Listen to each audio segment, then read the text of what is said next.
welcome, dear listener, to a place where mysteries come alive. Here, we bring you timeless tales of clever detectives, hidden motives, and unexpected twists. Whether it's the daring charm of Tommy and Tuppence, or the keen intellect of Poirot, every story invites you to think, to feel, and to solve the case. Stay curious, and welcome to Guardian of the Night Stories. I confess that when I look back upon the extraordinary affair of the Cairo Sapphire letters, it is not the glittering jewel itself that first springs to mind, nor even the shocking discovery that would soon shake the foundations of London's most distinguished archaeological circles. Rather, it is the image of my friend Hercule Poirot, standing with characteristic precision before the fireplace of his immaculate flat in Whitehaven Mansions, holding between his thumb and forefinger a sheet of cream, colored paper as though it was some particularly distasteful specimen. The morning fog had settled over London like a gray shroud, and I had called upon Poole, partly from habit, and partly from that restless feeling that often drove me to seek his company during the duller months of autumn. His sitting room was, as always, a testament to his obsession with order and symmetry. Every chair positioned with mathematical precision, the mantelpiece arranged with objects spaced at exact intervals, and not so much as a speck of dust daring to disturb the perfect harmony of his domain. "Observe Hastings," Poirot said without preamble, his green eyes fixed upon the document in his hand. "Here we have a most curious communication. 3 letters to be precise, each more intriguing than the last. They speak of fancient treasures, of debts that must be paid, and of, how shall I put it, a reckoning that approaches like the shadow of a pyramid at sunset." I set down my teacup with perhaps more force than necessary, causing a small chime from the delicate china. "Letters from whom? That, mon ami, is precisely the question that exercises the little gray cells." Poirot moved to his desk, where 2 additional letters lay spread with characteristic neatness. They are addressed to Sir Montague Blackwood, the distinguished Egyptologist, and they arrive unsigned. "But see here," he gestured with one perfectly manicured finger, "the pauperies of the finest quality, the handwriting educated, and the postmarks tell a story of their own." I approached to examine the correspondence more closely. The first letter, dated some 3 weeks prior, was brief, but ominous. "The sacred eye of Isis has been removed from its rightful place. The ancient guardians do not forget. What was taken from the sands of Egypt must return to the sands of Egypt. This is the first warning." This cand, arriving a week later, was more specific. "The sapphire burns with the fire of divine justice. Sir Montague Blackwood knows the truth of how it came to rest in English hands. The descendants of the tomb builders have not forgotten their heritage. The second warning has been given." The third letter, which had arrived only yesterday, carried an unmistakable note of menace. 3 warnings are given to the defiler of sacred places. The time for warnings has passed. The eye of Isis shall be returned, or the curse of the pharaohs shall claim what justice demands. The blood of the tomb robbers shall water the desert sands. Good heavens, I breathed. These read like something from a sensational novel. Surely Sir Montague doesn't take such theatrical nonsense seriously. Poirot's mustaches twitched with what might have been amusement. Sir Montague, it appears, takes them seriously enough to request the assistance of Hercule Poirot. He telephoned this morning in a state of considerable agitation. It seems that the sapphire in question, a magnificent loose stone known as the Eye of Isis, forms the centerpiece of his private collection. More significantly, he has received information that suggests these letters may not be the work of a harmless crank. What sort of information? Yesterday evening, his house in Belgravia was observed by a man of Middle Eastern appearance, who made no attempt at concealment, but simply stood across the street for the better part of an hour, watching the windows, when Sir Montague's butler approached to inquire his business. The man smiled, bowed politely, and walked away without a word. I felt a slight chill that had nothing to do with the November weather. And Sir Montague wishes you to investigate. More than that, mon ami. He wishes me to attend a gathering at his country estate, Ravencroft Manor in Surrey. Hey Haas, with considerable foresight, invited all those persons who might have knowledge of the Sapphire's history or reason to desire its return. A house party, you might say, but one with the most serious purpose. Poirot moved to the window, gazing out at the fog-shrouded street with that peculiar stillness that always preceded his most intense periods of mental activity. The Eye of Isis, according to Sir Montague, was discovered during his expedition to the Valley of the Kings some 15 years ago. It was found in a previously unknown tomb, along with other artifacts of considerable value. The Egyptian authorities of the time permitted its export under the archaeological agreements then in force. But, I prompted, but there were irregularities, questions about the tomb's location, about certain documentation that was allegedly lost, about payments that may or may not have been made to local officials. Nothing that could be proved you understand, but enough to create whispers in academic circles. Poirot turned from the window, his expression grave. So Montague fears that someone connected with that original expedition has decided to seek, shall we say, private restitution. The house party will include Professor James Whitmore, who led the dig, Dr. Hassan El-Roshid, the Egyptian government representative who supervised the excavation, Miss Catherine Sterling, Sir Mantagessa Credery, and the daughter of his late partner in the expedition, and Captain Ronald Ashford, who provided security for the archaeological team. The gathering of suspects, in other words. Precisely. And you, Hastings, if you are willing, shall accompany me as my colleague and observer. Sir Mantag's invitation extends to a companion, and I find that your particular talents for, how shall I put it, providing the common-sense perspective, are invaluable in such circumstances. I needed no further encouragement. The perspective of a country house mystery, complete with ancient curses and stolen treasures, appealed to every romantic instinct the first possessed. When do we leave? This afternoon.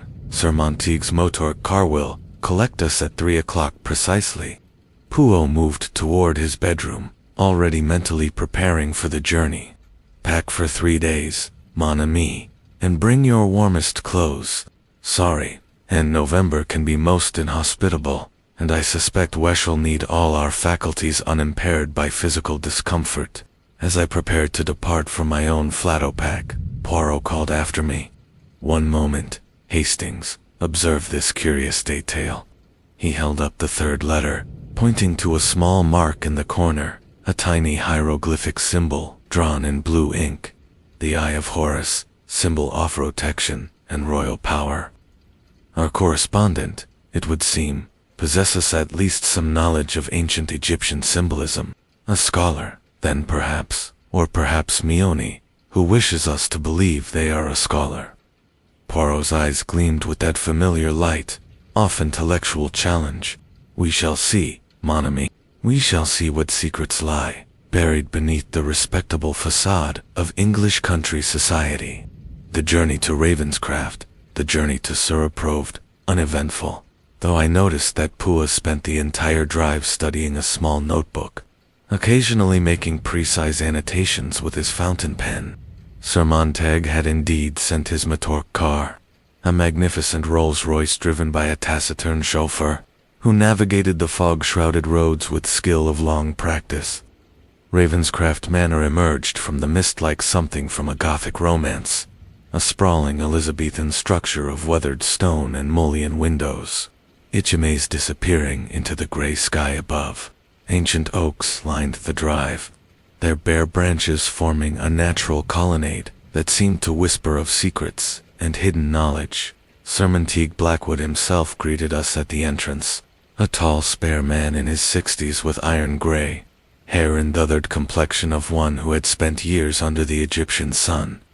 His handshake was firm, but I noticed a slight tremor in his fingers that spoke of considerable nervous tension. Monsieur Poirot, Colonel Hastings, he said, his voice carrying the cultured tones of Oxford and the British Museum. "I cannot express how grateful I am that you have come. The situation has become rather more pressing since we spoke this morning." "Indeed." Poirot's eyebrows rose slightly. "What has occurred?" Another letter arrived with the afternoon post.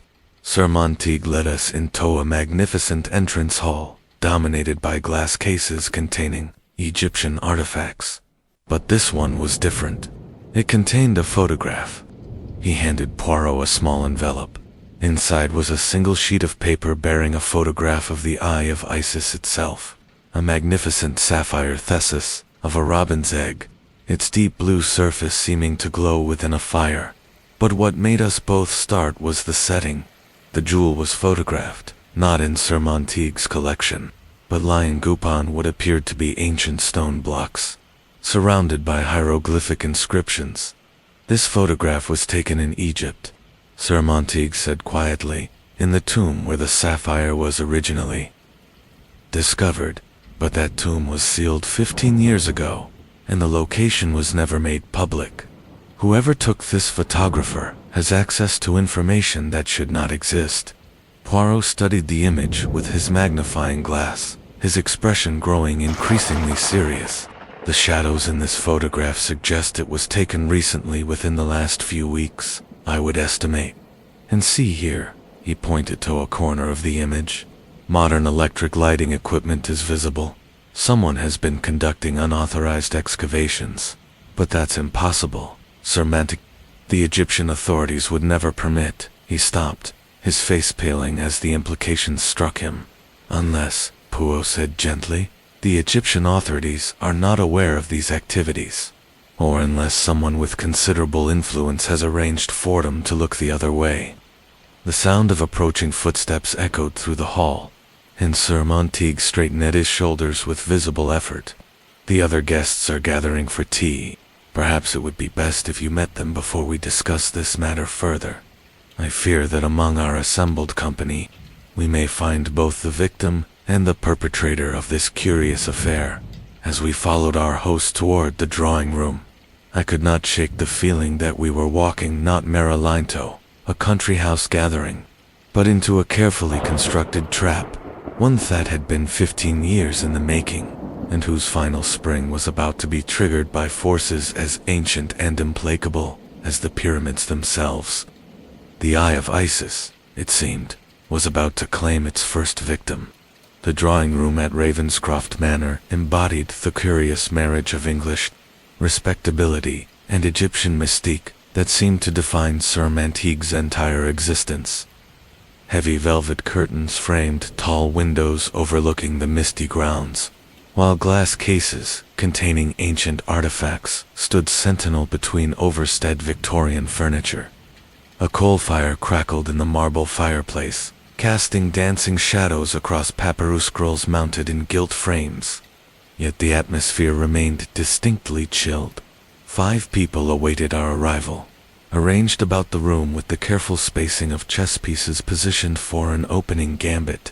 Sir Montague performed the introductions with visible strain, his voice carrying the forced joviality of a host who would rather be anywhere else on earth. Professor James Whitmore dominated the space near the fireplace. A bear of a man whose rumpled tweed suit and ink-stained fingers spoke of decay spent in dusty libraries and excavation sites. His leonine mane of white Highland commanding presence suggested one accustomed to lecture halls, though his sharp blue eyes held a defensive quality that immediately caught my attention. "Monsieur Poirot," he boomed, extending a powerful hand, "your reputation precedes you." Though I confess surprised that Montague felt outside assistance necessary for what amounts to elaborate extortion. His emphasis on the word extortion carried unmistakable disapproval, as though involving a detective somehow diminished their scholarly dignity. Dr. Hassan al-Rashid presented a striking contrast. Impeccably dressed in an English suit, yet wearing a crimson fee that proclaimed his heritage. Perhaps 60, with olive skin and intelligent dark eyes that held both wisdom and profound sadness. He bowed slightly with old-world courtesy. "I have followed your cases with great interest, Miss Poirot," he said in perfect English, touched with a In Egypt, we understand that truth, like the desert, eventually reveals all that lies buried beneath its surface. His words carried weight beyond their surface meaning, and I noticed Professor Whitmore shift uncomfortably. Captain Ronald Ashford stood with the unmistakable bearing of a military man, despite his civilian clothes. Sandy-haired, and perhaps 40, with a thin scar along his jawline. He positioned himself to observe both doors and windows simultaneously, the habit of one trained in tactics and survival. Yet, there was something guarded in his manner, a tension that spoke of secrets carefully maintained. Miss Catherine Sterling occupied a chair behind the silver tea service. Her auburn hair swept into a practical chignon, and gray eyes that missed nothing despite her quiet demeanor. Her simple dark dress spoke of good taste rather than fashion, and her ink-stained fingers marked her as someone who spent hours with documents and correspondence. "My father spoke often of you, Miss Poirot," she said, extending her hand with surprising directness. "He followed your cases with great interest before his death. He would have been pleased to know you were investigating Thismutter." Something in her voice, a subtle emphasis, suggested layers of meaning he could not quite grasp. Poirot moved to the room center, his middle figure somehow commanding attention despite his diminutive stature. His green eyes traveled methodically from face to face with that peculiar intensity that always preceded his most brilliant deductions. "It is fascinating," he murmured ostensibly to me, but loud enough for all to hear, "how a single stone discovered 15 years ago can bring together such a diverse gathering. A professor who seeks truth, a diplomat who pursues justice, a soldier who wants provided protection, and a lady who maintains the records, all connected by the eye of Isis. The eye is more than a stone," Miss Sterling said quietly, her hand trembling slightly as she poured tea. "It carries responsibilities, burdens that Sir Montague has borne longer than anyone knows." "Nonsense," Catherine Whitmore grunted, refilling his pipe with unnecessary force. "It's a sapphire, a fine one, but merely a rock. This talk of curses has everyone on edge unnecessarily." Perhaps Dr. Al Rash had interjected smoothly, "But, in my country, we have learned that some burdens transcend generations. What was taken from sacred ground does not rest easily in foreign hands." The tension in the room was palpable, no, sharp and electric. Captain Ashford moved closer to the drinks cabinet, his movements betraying nervous energy beneath military discipline. "Substitious rot," he muttered, though his voice lacked conviction. "We followed all proper procedures during the excavation." "Did we?" Miss Sterling asked quietly, her gray eyes meeting his directly. "Did we really, Captain?" The question hung in the air like smoke from an Egyptian cigarette. Poirot set down his teacup with characteristic precision, having stirred it exactly 3 times clockwise, and positioned the handle at the perfect angle. "It is curious," he observed, his voice cutting through the tension like a blade, "how memory can be as fragile as ancient pottery. Yet sometimes, Mazami, it is not memory that fails us, but conscience that refuses to remain silent." At that moment, a sudden draft swept through the room, extinguishing 2 candles on the mantelpiece and causing the heavy curtains to billow despite the closed windows. In the flickering firelight, shadows danced against the walls like the silhouettes of ancient gods. Poirot moved swiftly to the nearest window, examining the latch with his magnifying glass. When he turned back to face the room, he held Asmel's piece of metal between his fingers. "We are not alone at Ravenscroft," he announced quietly. "This latch has been tampered with from the outside. Someone has been watching us, and now it would seem they have decided to join our little gathering." Their revelation of the tampered window latch sent ripples of unease through the assembled company, each face reflecting a different shade of guilt or fear. Professor Whitmore set down his pipe with trembling fingers, while Captain Ashford instinctively moved toward the windows. his military training asserting itself, despite the obvious futility of immediate action. "This changes everything," Dr. Al-Rashid said quietly, his cultured voice heavy with resignation. "For 15 years, I've told myself that our actions in Egypt were justified by academic necessity. But if someone has followed us here, if they have been watching," he paused, his dark eyes meeting each face in turn, "then perhaps the time for self-deception has ended." Miss Sterling's teacup rattled against its saucer as she set it down. "What do you mean, Doctor?" "I mean, my dear young lady, that the documents your father negotiated, the permits that allowed the Eye of Isis to leave Egypt, they were not entirely legitimate. The admission fell like a stone into still water, creating widening circles of shock." Sir Montague lurched forward in his chair. "Hassan, for God's sake, no, Montague. We have hidden behind respectability. Longino." Dr. Al-Rashid's voice carried the weight of years of supersedcancy.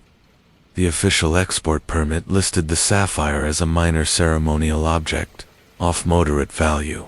In reality, we all knew it was the centerpiece of the tomb, worth more than everything else combined. The Egyptian authorities were encouraged to overlook certain details. Encouraged how? Poirot's question was soft, but it cut through the room like a blade. Captain Ashford cleared his throat uncomfortably. "There were payments Medetto, certain officials, standard procedure in those days. Expedition fees, they were nothing illegal, you understand, but sufficient to ensure that inconvenient questions were not asked," Poirot observed. He moved to the center of the room, his small figure somehow commanding, despite the tension crackling around him. "And now, 15 years later, someone wishes to ask those questions. Someone who knows the truth. The letters mentioned descendants of tomb builders." Miss Sterling said, her voice barely above a whisper. "I thought it was theatrical nonsense, but if there are families who remember..." Professor Whitmore snorted, though the sound lacked conviction. "Substitious rot? This is about money, not ancient. Someone has discovered the sapphire's true value and wants their share." Poirot tilted his head thoughtfully. "Perhaps, but consider this curious detail. Our watcher chose to tamper with the window latch rather than simply observe from the grounds. This suggests the wish to hear our conversation, to understand our relationships and our fears. That is not the behavior of a simple The small Belgian detective moved toward the fireplace, his eyes scanning the room with methodical precision. "Sir Montague, when did you last verify the Eye of Isis was secure?" "This morning, sir," Montague replied, his hand moving instinctively to his waistcoat pocket. "I always check after rest of one of those damned letters." His face went pale. "My key, the key tooth display case. I cannot find it." The admission struck the room like a physical blow. Captain Ashford swore under his breath, while Miss Sterling rose from her chair with sudden urgency. "When did you notice it missing?" Poirot demanded. "I am not certain. This morning when I went to check the sapphire, I had to ask Barker to open the case with Hiskey. I told myself I'd simply mislaid mine. But now, you fear otherwise," Poirot finished. "Come, we must verify immediately whether your fears are..." We moved as a group toward the Egyptian room, the atmosphere thick with dread. Sir Montague's hands shook as he unlocked the heavy door, and I noticed that even Poirot's usual composure seemed... The room beyond was a testament to a lifetime of archaeological passion. Glass case filled with ancient treasures, papyrus scrolls mounted on the walls, and stone statues that seemed to watch our approach with eternal eyes. At the room's center stood an ornate display case, its brass fittings gleaming in the lamplight. The case stood open. The velvet cushion within was empty. Monsieur Poirot breathed, approaching the empty case with careful steps. "The Eye of Isis has vanished," but as he bent to examine the display more closely, his sharp eyes caught something the rest of us had missed. Nestled in the corner of the velvet cushion lay a small object, a piece of papyrus, aged and yellowed, with hieroglyphic symbols drawn in fresh ink. Poirot lifted it carefully with his... "Our thief," he announced, has left us a message, and unless I am very much mistaken, this is not the work of a common criminal, but of someone who understands the true significance of what they have taken. He looked up at our stricken faces, his green eyes gleaming with the light of the hunt. The game, as they say, has begun in earnest. The discovery of the empty case sent shockwaves through our assembled company, each face reflecting a different shade of horror and guilt. Sir Monty gripped the edge of a nearby sarcophagus, his knuckles white against ancient stone, while Miss Sterling pressed her handkerchief to her lips as though to stifle a cry. "Mondure," Poirot breathed, approaching the violated display with the reverence of one entering a crime scene. "The thief has been most selective," observed Mesame. "This room contains treasures worth thousands of pounds, yet only the Eye of Isis has been taken. This is not the work of a common burglar, Sakinquik prophet."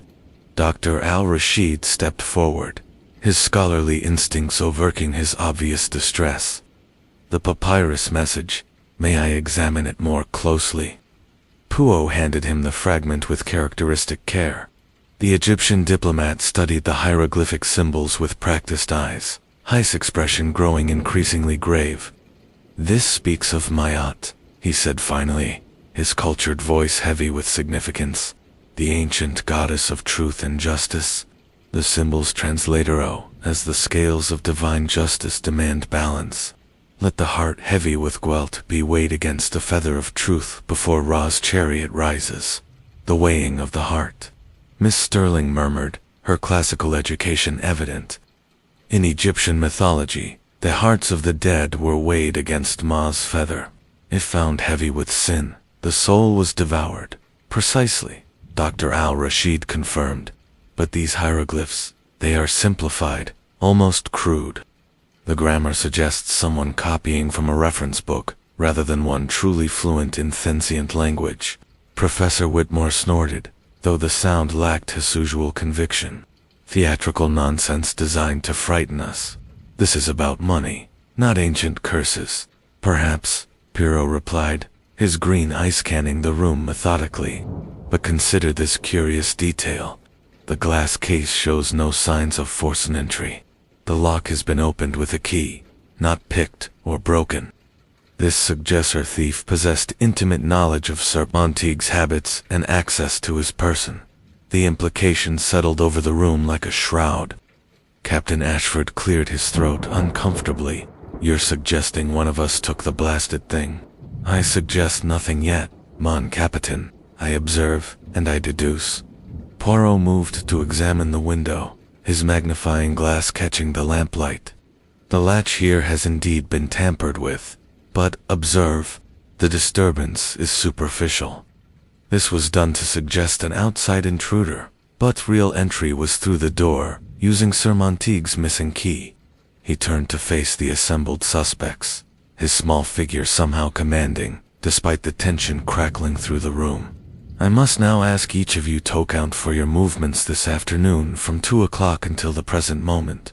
This is outrageous. We are your clients, not criminals, to be interrogated. It is precisely because you are miscreants that I must protect you from false suspicion." Poirot replied with steel wrapped in silk. "When the police arrive, and they must be summoned, they will ask these same questions with considerable delicacy."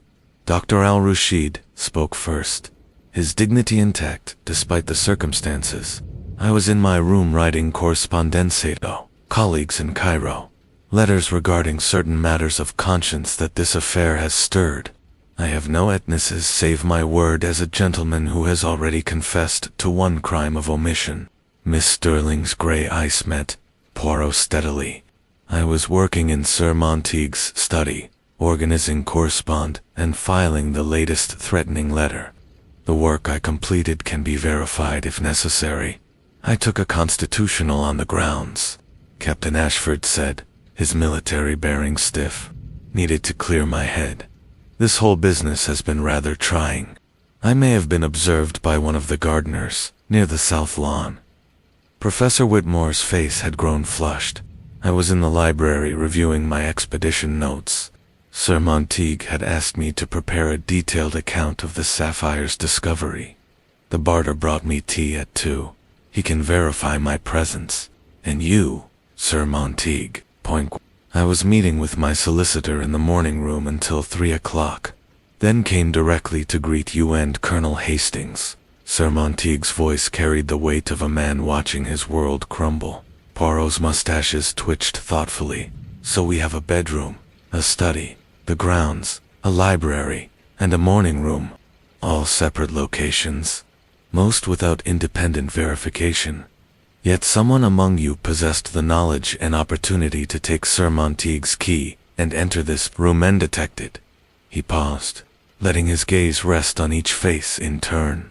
But there is something that troubles the little gray cells. Why leave a message? A professional thief takes the jewel and vanishes. A fanatic might destroy it as a symbol of colonial exploitation. But this thief wants us to know why it was taken. They want us to feel the weight of judgment. You mean Miss Sterling said quietly that the sapphire isn't the real objective. Exact, Moiselle. The eye of Isis is bait in a larger trap. Someone believes that among this gathering sits a person whose guilt demands this ancient form of justice. The question that remains is whose heart will prove heavy when weighed against the feather of truth.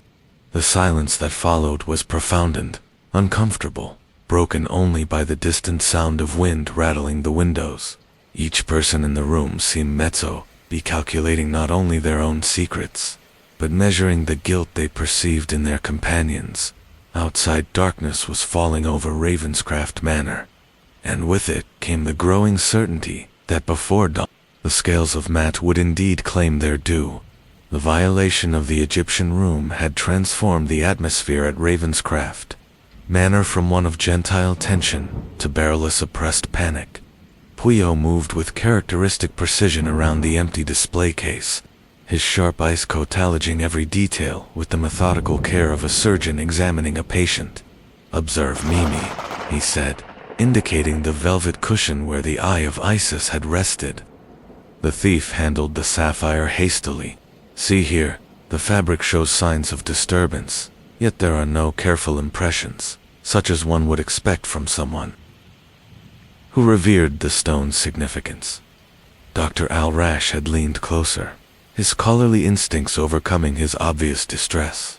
"You suggest the thief was motivated by something other than religious conviction, or perhaps," Professor Whitmore interjected sharply, "they simply wanted what they came for and departed quickly." Not everyone subscribes to mystical reverence for ancient trinkets. The word trinkets struck Dr. Al-Rashid like a physical blow. His carefully maintained composure cracked visibly. "Trinkets? Professor, you spent 3 years excavating that tomb. You catalogued every artifact with meticulous care. And now you dismiss the Eye of Isis as a trinket. I describe its academic value, not some superstitious nonsense about curses." Whitmore shot back, his face "The problem with you people is that you cannot separate scholarship from sentiment." The phrase, "you people," hung in the air like poison. Captain Ashford stepped between the two men, his military training asserting itself. "Gentlemen, please. This accomplishes nothing." Miss Sterling had moved to the window, her slender figure silhouetted against the gathering darkness. "It's already begun," she said quietly. "The weighing of hearts. We're exposing old resentments and buried guilt. Perhaps that's what the thief intended." Pooh's head snapped up at her words, his green eyes gleaming with sudden interest. "Mademoiselle, you possess remarkable insight. Tell me, Yahave worked closely with Sir Montague's papers for 4 years. Have you discovered anything that might explain why someone will choose this particular method of theft?" Her reflection in the window glass showed a woman struggling with internal conflict. "My father died 3 years after the expedition. Before headed, he made me promise to help Sir Montague protect what they had discovered. He said there were debts that needed to be honored, though he never explained what he meant. And your father seemed troubled in those final years. Haunted would be more accurate," she replied, her voice barely above a whisper. "He had nightmares about the tomb, about eyes watching from darkness, about scales that could not be balanced. 2 weeks before he died, he wrote something in his journal. I found it years later. The eye sees all, and what it sees cannot be hidden forever. We took more than treasure from that tomb. We took the truth and buried it beneath lies and official documents. The revelation struck the room like thunder. Professor Whitmore's pipe clattered to the floor, forgotten. Sir Montague made a strangled sound of protest. What truth? Whitmore's voice had lost all its bluster. What are you talking about, Catherine? Before she could answer, the sound of approaching vehicles interrupted the tense silence. Through the window, we could see the headlights of several motak cars winding up the drive. The police, Sir Montague said unnecessarily, his voice hollow with dread. Poirot moved away from the group, his expression thoughtful.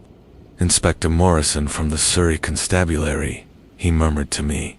A competent man, though perhaps lacking in imagination. He will focus on the physical evidence, the obvious suspects, the straightforward and that troubles you. What troubles me, Hastings, is the theatrical nature of this crime, the hieroglyphic message, the symbolic timing, the careful selection of this particular gathering of suspects.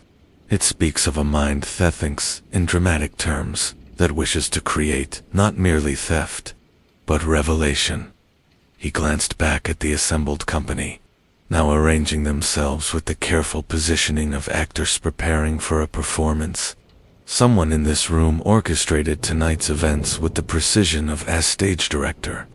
They knew exactly how each player would react, what secrets would emerge under pressure, what old wounds would reopen. The sound of heavy boots on marble announced the police arrival. Poirot straightened his tie with characteristic precision. The official investigation begins now, mon ami. But I suspect that what Inspector Morrison will discover are the clues our true criminal wishes him to find. The real mystery lies not in who took the sapphire, but in why they wanted us to witness its taking. As the study door opened to admit the authorities, I could not shake the feeling that we were all puppets in some elaborate performance. Dancing to music only, the puppet master could hear. Inspector Morrison proved to be exactly the sort of methodical, unimaginative villain that Poirot had described, a man who approached crime with the straightforward efficiency of a military drill, tall and broad-shouldered, with a square jaw and the air of one who regarded subtlety as an unnecessary. He surveyed the Egyptian room with the satisfaction of a man confronting a puzzle with clearly defined parameters. Right then, he announced, consulting his ever-present notebook. We have a valuable sapphire, stolen from a locked case with no signs of forced entry, that narrows her field considerably to those with access to MC Sir Montague's keys and knowledge of the house layout. His gaze swept over the assembled suspects with practiced efficiency. I'll need detailed statements from each of you, accounting for your whereabouts between 2 and 5 o'clock this afternoon. We'll conduct proper interviews in Sir Montague's study, Onite time. The interviews proceeded with methodical thoroughness. Professor Whitmore's testimony revealed barely concealed resentment beneath his academic dignity. When Morrison pressed him about his relationship with Sir Montague, the professor's composure cracked slightly. There have been disagreements over attribution and methodology, he admitted, his fingers drumming nervously on the chair arm. Sir Montague felt his financial backing entitled him to first authorship on our papers. I disagreed. 15 years off collaboration, and he still treats me as a hired consultant rather than a partner. Captain Ashford's military bearing served him well under questioning, though I noticed his answers carried the precision of a man accustomed to official scrutiny. When Morrison asked about his security duties during the original expedition, however, something shifted in his expression.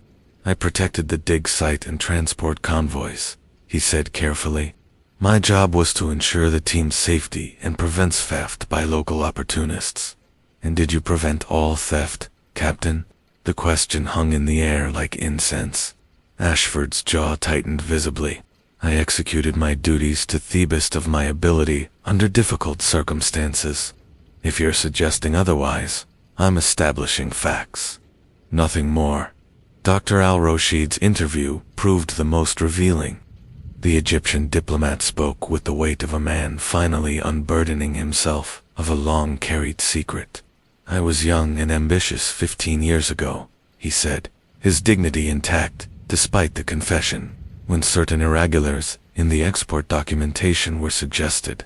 "I convinced myself they were standard diplomatic accommodations. I've spent 15 years regretting that decision." Morrison leaned forward. "What sort of irregularities?" The sapphire's value was significant landers in official reports. Certain ritual objects that should have remained in Egypt were reclassified as personnel. "I signed documents I knew to be misleading." He met Morrison's gaze directly. "I have excuse beyond youth and ambition. If someone now seek to reclaim what was improperly taken, I cannot say they lack." Miss Sterling's interview revealed unexpected steel beneath her quiet exterior. She described her work with professional competence. But when Morrison questioned her about her father's role, her composure wavered. "My father handled the financial arrangements and negotiations with local authorities," she said carefully. "After his death, I felt obligated to continue his work, to protect what they had built together." "Protect it from what, Miss Sterling?" "From those who would misunderstand their methods. From those who would judge their actions by modern standards rather than the practices of their time." With the interviews complete, Morrison ordered a systematic search of the guest rooms. "Standard procedure," he announced. "We'll find the sapphire, and that will tell us our thief." As the constables began their methodical work, Poirot drew me aside to the library. The room was shadowed and quiet, filled with volumes on archaeology and ancient history. "The inspector proceeds with admirable energy, but predictable direction," Poirot murmured, examining a shelf of books on Egyptian excavations. "He looks for the sapphire, but the sapphire Hastings is merely the catalyst for something far more complex." Before I could respond, a commotion erupted from the guest wing. A constable leaped in the doorway holding something wrapped in a handkerchief. "Inspector found this hidden in one of rooms." Morrison strode forward, peeling back the cloth to reveal a small velvet pouch. He appended it, and the Eye of Isis tumbled out, its deep blue surface gleaming malevolently in the lamplight. "Excellent work, Constable." "In whose room?" "Dr. Al-Rashid, sir, hidden beneath his prayer rug, wrapped in this pouch." The silence that followed was profound and uncomfortable. All eyes turned to the Egyptian diplomat, who stood motionless, his face cycling through shock, understanding, and finally resignation. "It is a plant," he said quietly, his voice carrying absolute conviction. "I did not take the stone." "They all say that," Morrison replied with grim satisfaction. "Dr. Al-Rashid, I'm arresting you for theft of the Eye of Isis. You do not have to say anything, but anything you do say may be given in evidence. Wait." Miss Sterling's voice cut through the room like a blade.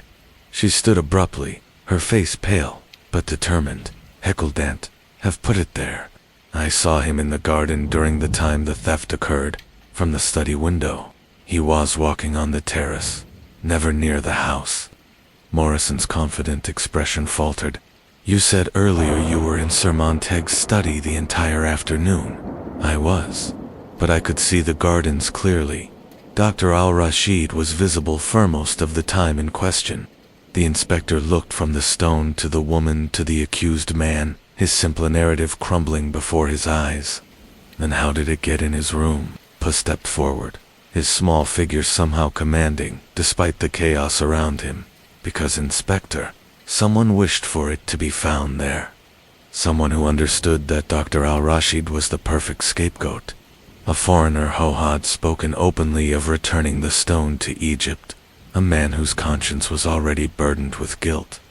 He approached the evidence table and picked up the sapphire, holding it up to the lamplight with characteristic reach.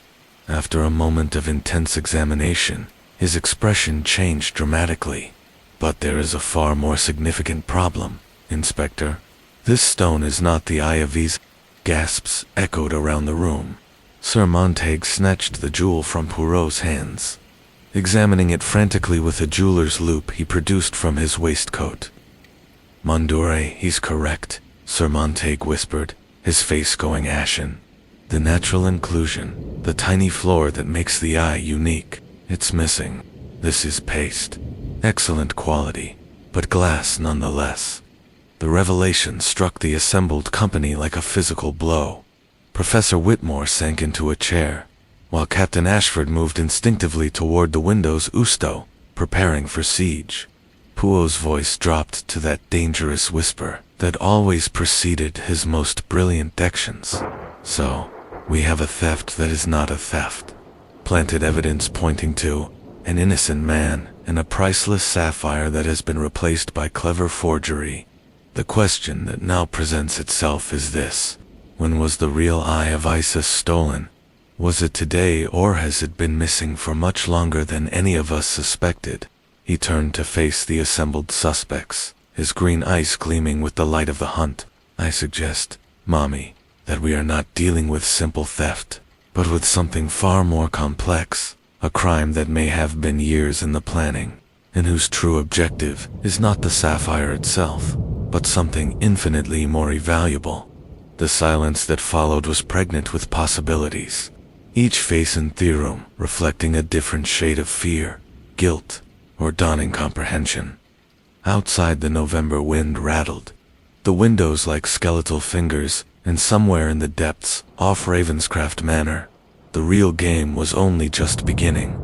Morrison cleared his throat uncomfortably. "If this isn't the real stone, then where is it?" Poirot's smile was enigmatic and slightly chilling. "That, Inspector, is precisely the question our true criminal wishes us to ask, for in seeking the answer, we may discover that the Eye of Isis was never the prize at all, merely the bait in a trap that has been 15 years in the making. The revelation that the recovered sapphire was merely an elaborate forgery sent shockwaves through the assembled company, transforming what had appeared to be a solved case into something far more sinister." Inspector Morrison's methodical confidence crumbled visibly as he stared at the paste jewel, his notebook suddenly seeming inadequate for the complexities now facing him. "This changes everything," he muttered, his frustration palpable. "If the real stone wasn't stolen today, then when? And why stage this elaborate performance with planted evidence?" Poirot moved to the window, his small figure outlined against the gathering darkness. His hands were clasped behind his back in that characteristic pose that signaled intense mental activity, while his green eyes reflected the firelight with an almost predatory gleam. "The little gray cells, they whisper of deception within deception," he said quietly. "Consider, Mom. Threatened Ingletors arrive over 3 weeks, building fear and anticipation. A gathering of suspects is carefully arranged. A theatrical theft is staged with precision worthy of the West End. And finally, evidence is planted to implicate the most obvious scapegoat." He turned to face the room, his gaze moving methodically from face to face. "But what if the real crime occurred not today, but months, perhaps years ago? What if Somione discovered that the Eye of Isis in Sir Montague's collection was already a forgery, and decided to use that knowledge for purposes of justice or revenge?" Sir Montague's weathered face had gone gray as ancient parchment. He lowered himself into a chair with the careful movements of a man whose world was collapsing around him. "Impossible. I examined the collection regularly. I would have noticed such a substitution. Would you?" Miss Sterling's voice, Carita, new edge of uncertainty. "Sir Montague, when did you last have the sapphire professionally analyzed, rather than simply admired through glass?" The silence that followed was damning in its completeness. Finally, Sir Montague spoke in a voice barely above a whisper. "The insurance appraisal. 2 months ago, the underwriters insisted on updated valuations. Mr. Cyrus Vane, from a reputable London firm, spent considerably with the collection, and the procedures during this examination pursuant with deceptive casualness. Standard precautions." Barker supervised throughout, or Sir Montague hesitated, a flicker of doubt crossing his features. There was a brief period when Barker was called away to handle an urgent delivery. Captain Ashford, kindly step it in, to maintain supervision. All eyes turned to Captain Ashford, who stood near the window with rigid military bearing. His jaw tightened visibly under the scrutiny. I watched that appraiser like a hawk. He never touched anything without gloves, never placed anything in his pockets, suggesting I was complicit in some switch. I suggest nothing yet, mon capitaine, Poirot replied smoothly. I merely note opportunities and possibilities, but let us consider an even more intriguing scenario. He moved to the center of the room, commanding attention despite his diminutive stature. What if the substitution occurred not in England, but in Egypt itself? What if the real Eye of Isis never left the tomb at all? Dr. Al-Rashid straightened as though struck by lightning. In my country, there are families who have perfected the art of copying ancient treasures over many generations. Master craftsmen who could create replicas virtually indistinguishable, originals without sophisticated gemological analysis. Exactly, sir, Poirot agreed. And if such a substitution occurred during the original excavation in the chaos of cataloging hundreds of artifacts with local workers, handling the transport with complex chains of custody, through Egyptian customs and British shipping, it might have remained undetected for 15 years. Professor Whitmore, who had been usually quiet, suddenly surged to his feet, his face flushed with anger or fear. That's preposterous. I personally supervised every aspect of the Pakistan documentation. Every piece was catalogued, photographed, and secured under my direct oversight. Did you? Pua's voice carried silk wrapped around steel. Or did you supervise what you believe to be the authentic artifacts? Tell me, Professor, in the final day's board departure, when the pressure was greatest and the work most rushed, who had access to the treasures after your final inspections? The question opened floodgates of accusation and counter-accusation. Captain Ashford described security protocols, while admitting that local workers had been employed for heavy lifting. Dr. Al-Rashid spoke of the complex documentation process through multi-plegavernt offices. Miss Sterling revealed that her father had personally handled financial transactions and shipping arrangements. Through it all, Poirot listened with that peculiar stillness that preceded his most brilliant insights. When the voices finally subsided, he spoke with quiet authority that commanded absolute attention. We have been asking the wrong questions entirely. The mystery is not who stole the Eye of Isis today, but whether the Eye of Isis was ever truly here at all. Someone among you has carried this secret for 15 years. Watching Sir Monteague build his reputation on a foundation of lies, waiting for the perfect moment. His words were cut short by the sound of running footsteps in the corridor outside. The library doors burst open to reveal Barker, the usually unflappable butler, his face pale as death, and his breath coming in gasps. Sir Monteague, Inspector, you must come immediately. It's Professor Whitmore. We followed him in a rush down the corridor to the professor's ground floor's white. The door stood ajar, revealing a scene of chaos within. Papers were scattered across every surface. Drawers had been pulled out and overturned. Books lay open and abandoned, but at waist sight in the center of the room that brought us to a horrified standstill. Professor Whitmore slumped in his leather armchair, his breathing shallow and labored, his face gray and clammy with... On the small table beside him sat a half-empty glass of brandy and a small empty vial that gleamed ominously in the lamplight. He's been poisoned, Miss Sterling cried, rushing to his side with instinctive compassion. Poirot was there instantly, his small hands checking the professor's pulse, while his sharp eyes examined the victim's condition with clinical precision. He lives, but barely. Hastings, telephone for an ambulance immediately. Inspector, secure that glass and vial. Touch nothing else. As I ran to the hall telephone, my mind raced with implications.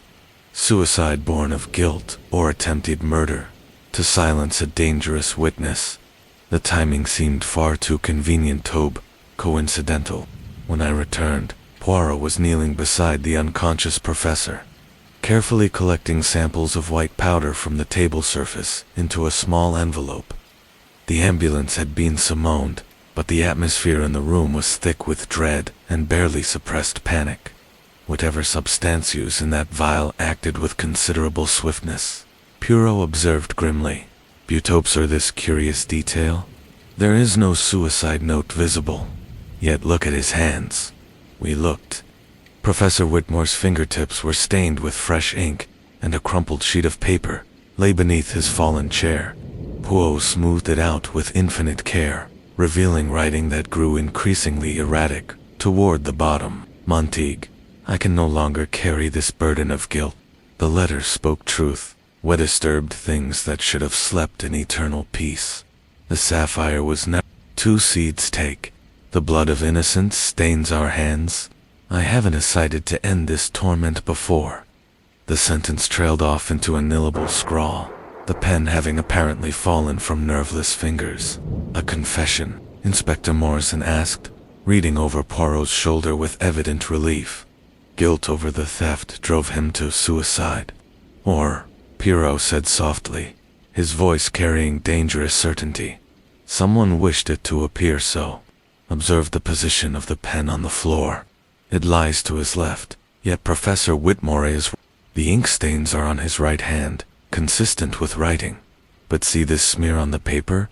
It runs from left to right, suggesting the document was pulled away, while the ink remained wet. He stood, his expression hardening with each deduction. "This was no suicide, Inspector. Professor Whitmore was writing this letter under duress, perhaps at gunpoint, perhaps with a blade at his throat. When he had written sufficient text to serve his attacker's purpose, he was silenced with whatever poison filled that vial. But who would do such a thing?" Sir Montague whispered, staring at his colleague with horror and dawning comprehension. "Someone who realized that Professor Whitmore was the weakest link in a chain of silence that has held for 15 years, Poirot replied. "Someone who feared what secrets the professor might reveal under pressure. The theft of the sapphire was merely the opening gambit. Now the systematic elimination of witnesses has begun." At that moment, a tremendous crash echoed from the conservatory. The sound of breaking glass followed immediately by running footsteps on the gravel drive outside. "The watcher," Captain Ashford shouted, his military instincts taking control. "He's still here." He was already moving toward the French doors that led to the garden. "Wait, Captain." Poirot's warning came too late.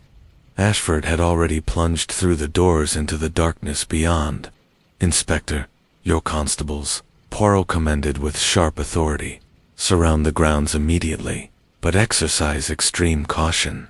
We are no longer dealing with a mere thief, but with someone who has already attempted murder once tonight." As the police rushed into the November darkness, their lanterns casting wild shadows across the grounds, Poirot turned back to the unconscious professor. His face was grave as he checked the man's pulse again. "We must pray that James Whitmore survives this night, Hastings. For I suspect he holds the key, not merely to the missing sapphire, but to a secret far darker. A secret that someone has already killed to protect and will kill again to keep buried." He looked up at me, his green eyes reflecting thelymplite like chips of emerald ice. "The psychological game is finished. Mon ami, what began as an elegant puzzle of motive and opportunity has become a desperate fight for survival. Before this night ends, I fear the scales of man will demand their full measure of blood. Outside, shouts echoed through the darkness as the hunt began in earnest, while inside Ravenscraft Manor, ancient secrets stirred like disturbed serpents, ready to strike at anyone who dared uncover the truth, buried 15 years ago in the sands of Egypt. The cows following Captain Ashford's impulsive pursuit transformed Ravenscraft Manor into a battlefield between order and pandemonium. Inspector Morrison's constables spread across the grounds like hunting hounds, their lanterns creating dancing pools of light in the November darkness, while inside the house, the remaining suspects had led together with the nervous energy of prey, sensing an unseen predator, Poirot stood at the shattered conservatory doors, examining the pattern of broken glass with his characteristic precision. The shards glittered like malevolent stars at his polished shoes, and his sharp eyes noted every detail of the "Observe, Hastings," he murmured as I joined him. "The glass falls inward, not outward. Our intruder broke through from outside, yet the timing suggests this was no desperate escape, but a calculated diversion."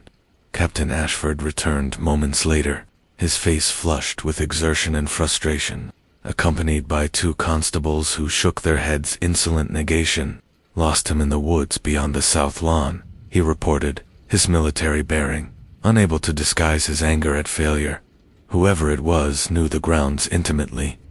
Moved through the darkness without hesitation, following what seemed to be a memorized route.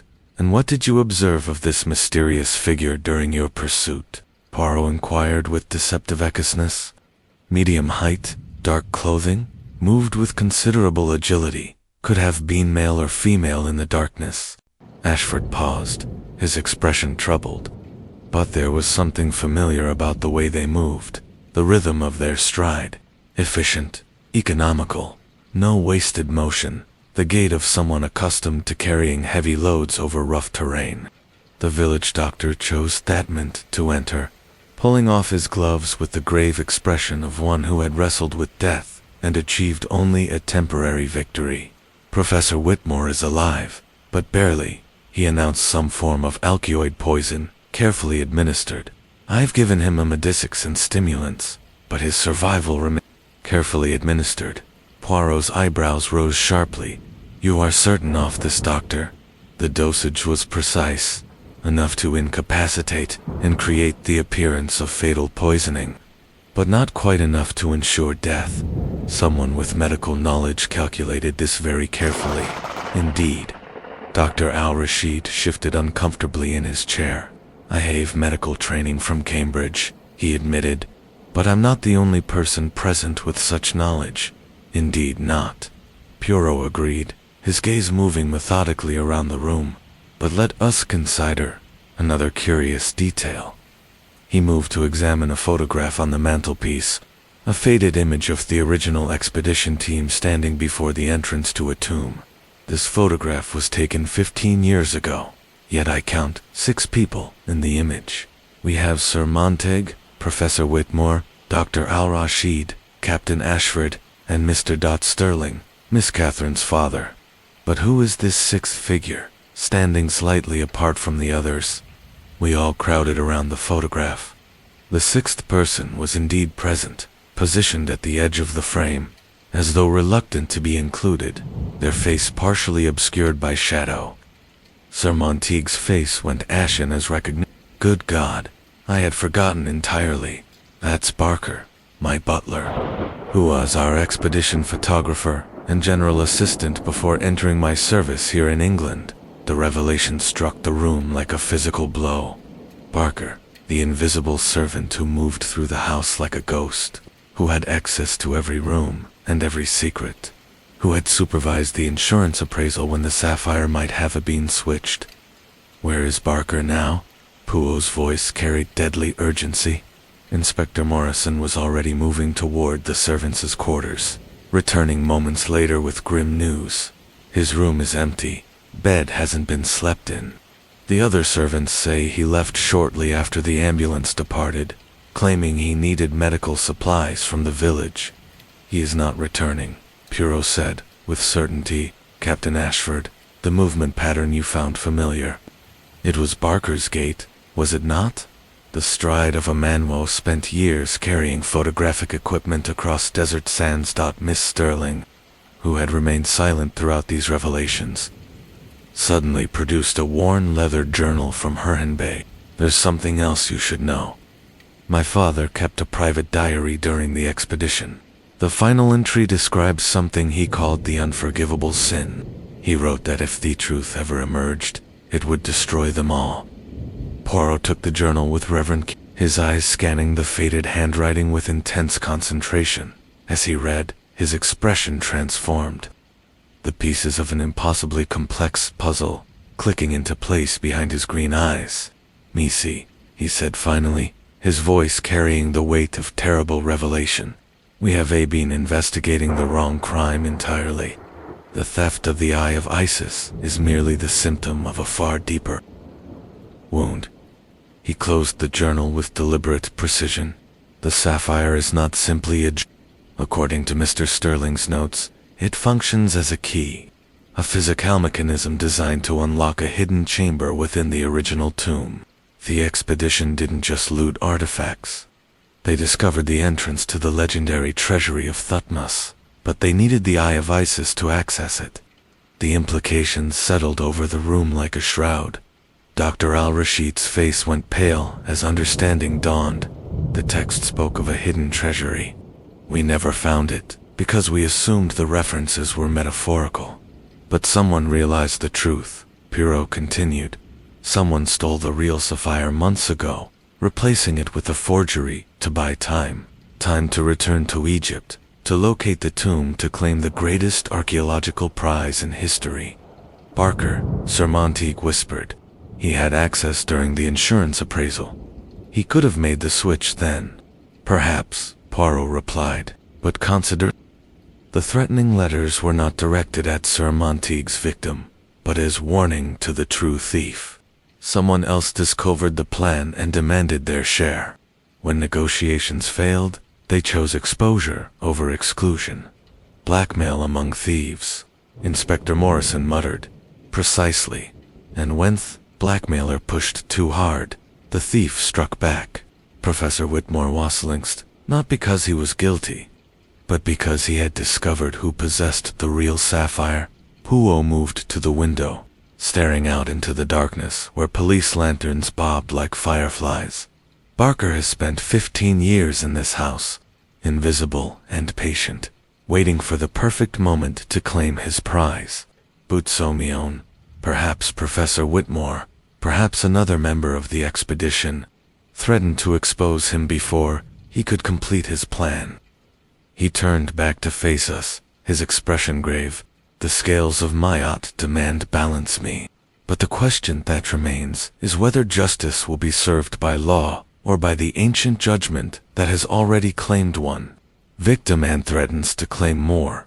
Outside, the wind howled around the manor like the voices of disturbed spirits, and I felt with growing certainty that the final confrontation was drawing inexorably near. The Eye of Isis might be gone, but its curse was far from finished with the living. Inspector Poirot said quietly, "I suggest you expand your search beyond the estate, for I fear that before dawn breaks, we shall discover that the greatest theft in archaeological history has already been completed, and the true treasure of the pharaohs has vanished into the darkness forever." The silence that followed was profound and ominous, broken only by the distant sound of searching voices carried on the November wind. Somewhere in that darkness, ancient secrets moved toward their final reckoning, and the scales of divine justice prepared to claim their due from living and the dead alike. The long night at Ravenscraft Manor settled into an oppressive stillness that seemed to press against the very walls. Inspector Morrison's constables continued their systematic search of the grounds, but their calls grew more distant and less frequent as the November fog thickened around the estate. Inside the drawing room where the assembled suspects waited with the brittle tension of actors who had forgotten their lines but knew the final curtain was approaching, Poirot moved with deliberate precision around the room, his small figure commanding attention despite the chaos that had engulfed the investigation. His green eyes held that peculiar intensity that always preceded his most brilliant deck, and I could sense the little gray cells working with mechanical efficacy to arrange the scattered pieces of an impossibly complex puzzle, the psychology of deception. "There is one matter," he said at length, his voice cutting through the heavy silence, "which has troubled me from the beginning, though I did not at first understand why. It is a matter of words, of psychology, of the exact flavor of human intention." He moved to stand before Sir Montague, his gazoon. "Your threatening letters, monsieur, not merely their content, but their very essence, Consider the language employed. Descendants of Dedham builders, the curse of the pharaohs, the blood of tomb robbers. Highly theatrical, is it not? Melodramatic nonsense, Inspector Morrison muttered, consulting his ever-present notebook. Precisely, Poirot agreed with a slight nod. But here lies the curious detail that has exercised the little gray cells. The true zealot, the genuine fanatic, driven by religious conviction or ancestral duty. Such a person does not write like a character from a sensational novel. They speak with the voice of the righteous, the injured party seeking justice. Yet this letter's delight in theatrical menace.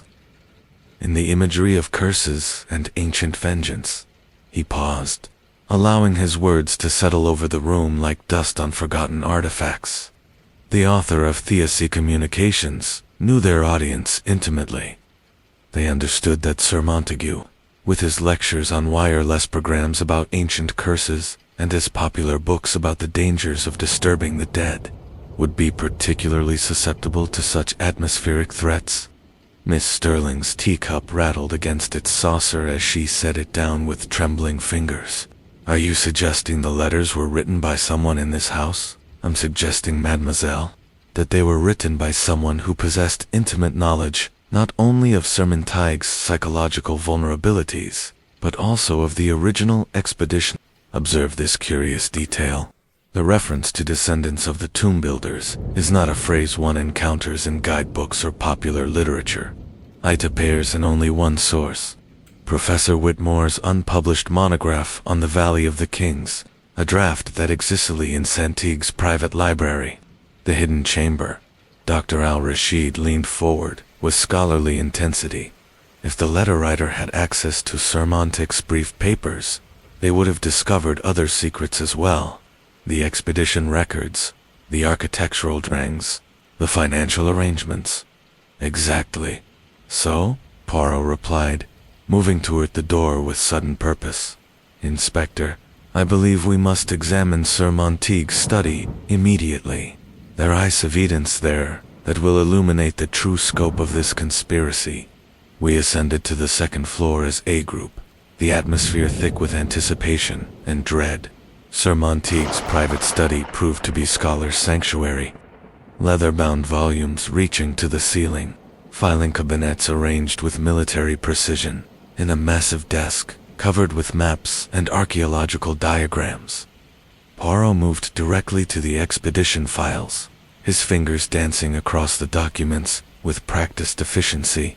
Ash spread the architectural drawings across the desk. His expression grew increasingly grave. Observe these measurements, Mamma May, he said, pointing to notations in faded pencil.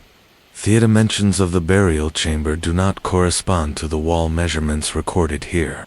There is a discrepancy of nearly 3 meters, space unaccounted for, in the official documentation. Captain Ashford, his military engineering training evident, studied the drawings with professional interest. Either the measurements are incorrect, or there's a hidden space behind this wall, a secret chamber. The legendary treasury of Thutmose, Dr. Al-Rashid breathed, his voice heavy with awe and dread. Theotext spoke of treasures hidden where only the worthy could find them. We assumed it was metaphorical, but if the Eye of Isis serves as a key, then whoever possesses both the sapphire and the location of this chamber controls archaeological wealth beyond imagination. Poirot finished. He rifled through the remaining documents with increasing urgency, but the detailed map showing the chamber's location and the mechanism for entry, it is not here. Miss Sterling's face had gone pale. My father kept certain documents separate from the official files, Hesed. They were too dangerous to leave in normal archives. There was a private safe in our London residence, which Barker would have known about, Poirot said grimly. Inspector, we must contact London police immediately if Barker has obtained both the sapphire and the map. The fatal discovery. His words were interrupted by the sound of running footsteps in the corridor. A constable burst through the door, his face flushed with exertion and his breath coming in gasps. Inspector, we'll found something in the woods. You must come immediately. We followed him into the November darkness, our lanterns casting wild dancing shadows across the frosted grounds. The constable led us to a clearing perhaps half a mile from the manor, where several officers stood in a tight circle around something that made my blood run cold. Barker's body lay crumpled against an ancient oak, his face frozen in an expression of shock and betrayal, even in death. The faithful butler who had served Sir Montague for 15 years retained that dignity that had made him nearly invisible to his social superiors. Stabbed once through the heart, the police surgeon announced after his preliminary examination.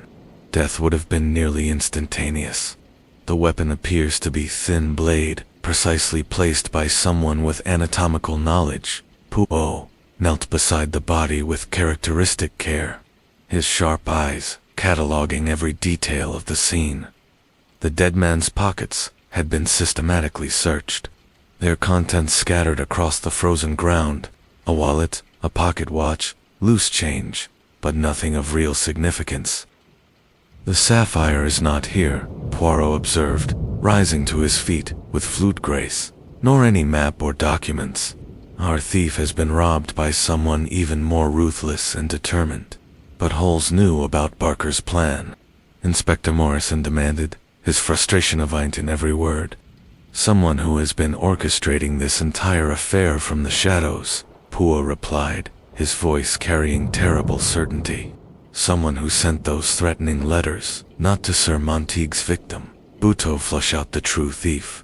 Someone who understood that Barker would eventually make his move, and who was prepared to intercept him with lethal efficiency."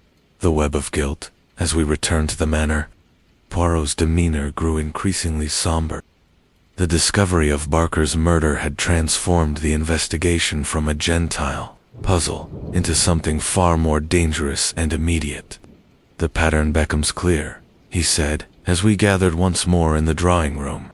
"We have been pursuing shadows while the real criminal manipulated events with the precision of a master puppeteer. The theft was staged, the evidence planted, the confusion orchestrated, all to create the perfect opportunity for murder and theft." He moved to the center of the room, his small figure somehow commanding absolute attention, despite the chaos surrounding us. "Consider these sequence of events. Threatening letters create an atmosphere of fear and justify extraordinary security measures. A house party is arranged, bringing together altos with knowledge of the sapphire's true significance.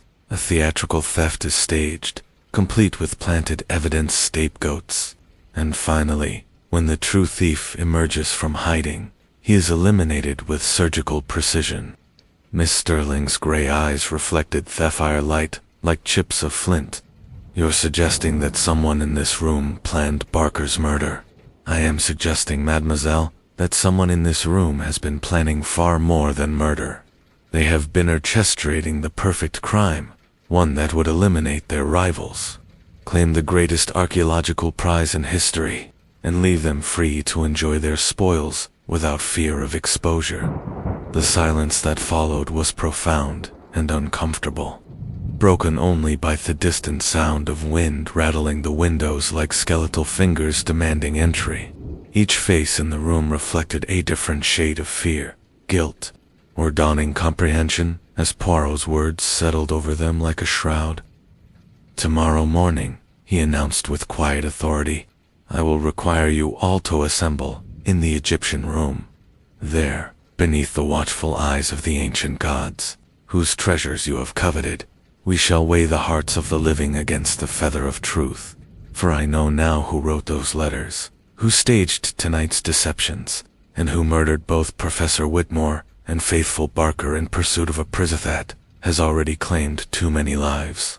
He looked from face to face, his green eyes gleaming with the light of absolute certainty. "The scales of Maat demand their due, mes amis, and before the sun rises over Surrey, divine justice will finally claim its ancient debt from the guilty." Outside, the November wind rose to a howling crescendo, and somewhere in that darkness, the eye of Isis waited to reveal its final secret to whoever proved worthy or ruthless enough to claim it. The game was nearly finished, but the most dangerous moves were yet to be played. The pale November sun cast long shadows across the Egyptian room. Aswa assembled for what I sensed would be the final act of this extraordinary drama. Poirot stood before the empty display case with characteristic precision, his small figure commanding absolute attention despite the gravity surging us. The ancient artifacts seemed to watch our gathering with eternal patience, as though they had witnessed such human follies countless times across the millennia. Inspector Morrison had positioned his constables at every entrance, their presence a stark reminder that we were no longer guests, but suspects in a double murder investigation. Sir Montague appeared to have aged a decade overnight, while Dr. Al Rashid maintained his dignity despite the ordeal of false accusation. Captain Ashford's military bearing seemed diminished by exhaustion, and Miss Sterling sat quietly near the windows, her gray eyes watchful and composed. The architecture of deception, Mimi, Pua began, his voice carrying the weight of final judgment. We have witnessed a crime of extraordinary sophistication, not merely theft or murder, but a psychological masterpiece designed to manipulate every participant like pieces on a chessboard. The threatened glitters, the staged theft, the planted evidence, all orchestrated by someone new who understood intimately the fears, guilt, and weaknesses of every person in this room. He moved to examine the empty case once more, his fingers tracing its brass fittings with delicate precision. Consider the curious nature of those letters. They quoted from Professor Whitmore's unpublished monograph, referenced Sir Montague's own lectures about curses and divine justice, and employed the specific theological language of Mahat's judgment. This required not merely academic knowledge, but intimate familiarity with the psychological vulnerabilities of intended victims. But who among us possessed such comprehensive knowledge? Dr. Al-Rashid asked quietly. Someone who had spent years organizing, handling correspondence, managing financial records, and most significantly, someone who had access to our father's private journals, documenting the expedition's darkest secrets. Poirot's gaze settled on Miss Sterling with inextricable certainty. The web of evidence. Miss Sterling's composure remained intact, though I noticed her hands tightened slightly on the arms of Hercule. This is speculation, MC Poirot. I am a secretary, nothing more. You are far more than that, Mademoiselle Poirot replied with steel wrapped in silk. You are the architect of this entire tragedy. The evidence is quite conclusive, though expertly concealed. He reached into his waistcoat pocket and withdrew a small magnifying glass. Inspector Morrison's men discovered something most interesting in your room this morning. A blot bearing their reversed impressions of handwritten text. When held to a mirror, the words become quite legible. The sacred eye of Isis has been removed from its rightful place. The revelation struck the room like thunder. Miss Sterling's carefully maintained mask began to crack as Poirot cautioned his methodical demolition of her defenses. But perhaps more damning still is this curious detail. The expedition filing system in Sir Montague's study. You reorganized it completely 4 months ago, creating new categories and cross-references. Among these new files, Inspector Morrison found something extraordinary. Hinodito, the inspector who produced a manila folder from his briefcase. Hidden within the official correspondence filed under miscellaneous Egyptian artifacts. We discovered the real eye of Isis along with detailed maps showing the location of the hidden treasury. Morrison opened the folder, revealing the magnificent sapphire that seemed to burn within her fire despite the gray morning light. The psychology of genes.